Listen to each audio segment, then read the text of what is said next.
నాలుగవ భాగము మనం ఆలోచించగలిగినప్పుడు మరొక వాక్యాన్ని బట్టి ఈ మెల్కీసెదెకు యేసుక్రీస్తు కాదు అని వాళ్ళు వాదిస్తారండి. అది ఎక్కడ ఉంటది, ఏ వాక్యాన్ని బట్టి అని మనం ఆలోచించగలిగినప్పుడు ఎబ్రీ పత్రిక 7:16 అండి. ముగించేస్తాను. ఎబ్రీ పత్రిక 7:16. ఎబ్రీ పత్రిక 7:16. నాశనము లేని జీవమునకున్న శక్తిని బట్టి నియమింపబడి మెల్కీసెదెకును పోలిన వాడై వేరొక యాజకుడు వచ్చి ఉన్నాడు.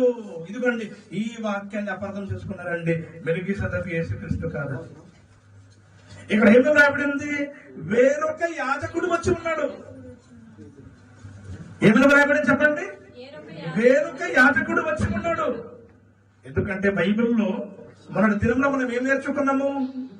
మెల్కీసెదెకు యాజకుడుగా పిలువబడ్డాడు. అవునా కదా? రాజుగా పిలువబడ్డాడు, యాజకుడుగా పిలువబడ్డాడు. అవునా కదా? కనుక ఇదిగో ఇక్కడ వేరొక యాజకుడు వచ్చి ఉన్నాడు అని బైబిల్లో ఉంది. కనుక మెల్కీసెదెకు వేరు, యేసుక్రీస్తు వారు వేరు అంటున్నారు. మీకు అర్థమైందండి? మెల్కీసెదెకు వేరు, యేసుక్రీస్తు వారు వేరు. పోలిన వాడైన వేరొక యాజకుడు అని బైబిల్లో ఉంది కదా. మెల్కీసెదెకు వేరు, యేసుక్రీస్తు వారు వేరు అని ఈరోజు చాలా మంది బోధకులు కన్ఫర్మ్ చేసుకున్నారు. ఎందుకు? సందర్భం అర్థం కాక, వెనక ముందు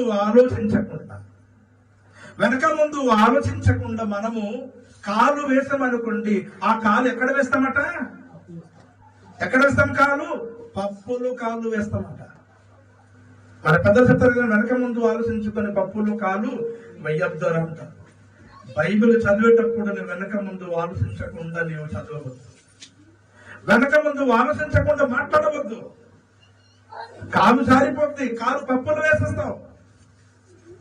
కనుక ప్రియమైనటువంటి దేవుని వల్ల ఈ సందర్భం తెలియకుండా చాలా మంది మనిషి కుమార్ని పోలిన వేరొక యాజకుడు వచ్చి ఉన్నాడు అన్న మాటని తీసుకుని మెల్కీసెదెకు అనబడిన యాజకుడు వేరు, యేసుక్రీస్తు అను యాజకుడు వేరు అని వేరుగా మాట్లాడుతున్నారు. వేరొక యాజకుడు అని ఇక్కడ ఎందుకు వాడబడింది? వేరొక యాజకుడు అని ఇక్కడ ఎందుకు వ్రాయబడింది అని ఆలోచించినప్పుడు ప్రియులారా, యేసుక్రీస్తు వారు లేవి గోత్రానికి చెందినవాడు కాదు. మీకు అర్థమైందండి? యేసుక్రీస్తు వారు లేవి గోత్రానికి చెందినవాడు కాదు. ఒక వ్యక్తి యాజకుడు అవ్వాలంటే ఏ గోత్రం నుండి రావాలి? లేవి గోత్రం నుండి రావాలి. లేవీయుడు మాత్రమే యాజకుడు అవ్వాలి. లేవీయుడు కానివాడు యాజకుడు కాలేడు. మరి యేసుక్రీస్తు వారు ఏ గోత్రానికి పుట్టాడు? యూదా గోత్రానికి పుట్టాడు. యూదా గోత్రం సింహం యేసుక్రీస్తు వారు. యూదా గోత్రానికి యేసు ప్రభు వారు పుట్టాడు కనుక యూదా గోత్రం నుండి వచ్చిన వాడు ఎంత గొప్పవాడైనా ఓల్డ్ టెస్టమెంట్ ప్రకారంగా యాజకుడు కాలేడు. యూదా గోత్రం ఎంత గొప్పది అయినప్పటికీ లేవి గోత్రం నుండి వచ్చిన వాడి యాజకుడు కావాలి తప్ప మిగతా ఏ గోత్రం నుండి వచ్చిన ఆ వ్యక్తి యాజకుడు అవ్వడానికి వీల్లేదు. ఆ సందర్భములో ఆ కోణంలో చెప్పబడిన మాట అది. వేరొక యాజకుడు వచ్చి ఉన్నాడు అంటే అర్థమేంటి పిల్లరా? లేవి గోత్రం నుండి కాకుండా యూదా గోత్రం నుండి వేరొక యాజకుడు, ప్రధాన యాజకుడు యేసుక్రీస్తు వారు వచ్చి ఉన్నాడు అని ఈ విధంగా అర్థం చేసుకొనక వేరొక యాజకుడు అనేసరికి మెల్కీసెదెకు వేరు, యేసుక్రీస్తు వారు వేరు అని కన్ఫర్మ్ చేసుకున్నారు. ఎందుకు? బైబిల్ చదివే విధానంలో చదవకపోవడం వలన. ఈరోజు ప్రతి ఒక్కరికి కొమ్ములు వచ్చేస్తున్నాయండి. చిన్న బైబిల్ ట్రెండింగ్ అయిపోవడం, బైబిల్ పట్టడం, చంకలు చిన్న బైబిల్ పట్టడము, పాస్టర్ అయిపోవడం. స్టూడెంట్స్ అందరు కూడా రూమ్ లో గ్యాదరింగ్ అయ్యి నన్ను ఫోన్ చేసి లౌడ్ స్పీకర్ పెట్టి వాళ్ళకి ఉన్న ప్రతి ప్రశ్నలు నా ద్వారా ఆన్సర్ వాళ్ళు పొందుకొని దేవుని జ్ఞానంలో వారు నివృత్తి పొందారండి. మహాజ్ఞానము సిటీలో కాదు, మహాజ్ఞానము ఎక్కడో విదేశాల్లో కాదు, మహాజ్ఞానము ఎక్కడో పట్టణంలో కాదు, మహాజ్ఞానం మన ఏజెన్సీ ప్రాంతంలో కూడా ఉంది. 4వ భాగము మనం ఆలోచించగలిగినప్పుడు మరొక వాక్యాన్ని బట్టి ఈ మెల్కీసెదెకు యేసుక్రీస్తు కాదు అని వారు వాదిస్తారండి. అది ఎక్కడ ఉంటది, ఏ వాక్యాన్ని బట్టి అని మనం ఆలోచించగలిగినప్పుడు ఎబ్రీ పత్రిక 7వ అధ్యాయము 16వ వచనం అండి. ఎబ్రీ పత్రిక 7వ అధ్యాయము 16వ వచనం. నాశనము లేని జీవమునకున్న శక్తిని బట్టి నియమింపబడి మెల్కీసెదెకును పోలిన వాడై వేరొక యాజకుడు వచ్చి ఉన్నాడు. ఇదిగోండి, ఈ వాక్యాన్ని అపార్థం చేసుకున్నారండి. మెల్కీసెదెకు యేసుక్రీస్తు కాదు. ఇక్కడ ఏమి రాయబడింది? వేరొక యాజకుడు వచ్చి ఉన్నాడు. ఏమైనా రాయబడింది చెప్పండి? వేరొక యాజకుడు వచ్చి ఉన్నాడు. ఎందుకంటే బైబిల్లో మొన్నటి దినంలో మనం ఏం నేర్చుకున్నాము? మెల్కీసెదెకు యాజకుడుగా పిలువబడ్డాడు. అవునా కదా? రాజుగా పిలువబడ్డాడు, యాజకుడుగా పిలువబడ్డాడు. అవునా కదా? కనుక ఇదిగో ఇక్కడ వేరొక యాజకుడు వచ్చి ఉన్నాడు అని బైబిల్లో ఉంది. కనుక మెల్కీసెదెకు వేరు, యేసుక్రీస్తు వారు వేరు అంటున్నారు. మీకు అర్థమైందండి?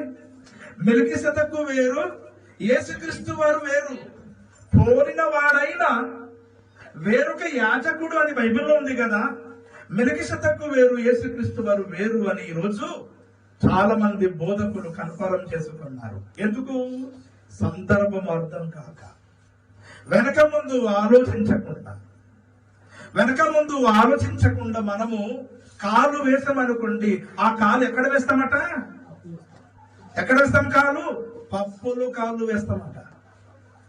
మన పెద్దలు చెప్తారు కదా, వెనక ముందు ఆలోచించుకొని పప్పులు కాలు వెయ్యొద్దు అంట. బైబిల్ చదివేటప్పుడు నువ్వు వెనక ముందు ఆలోచించకుండా నీవు చదవవద్దు, వెనక ముందు ఆలోచించకుండా మాట్లాడవద్దు. కాలు జారిపోద్ది, కాలు పప్పులు వేసేస్తావు.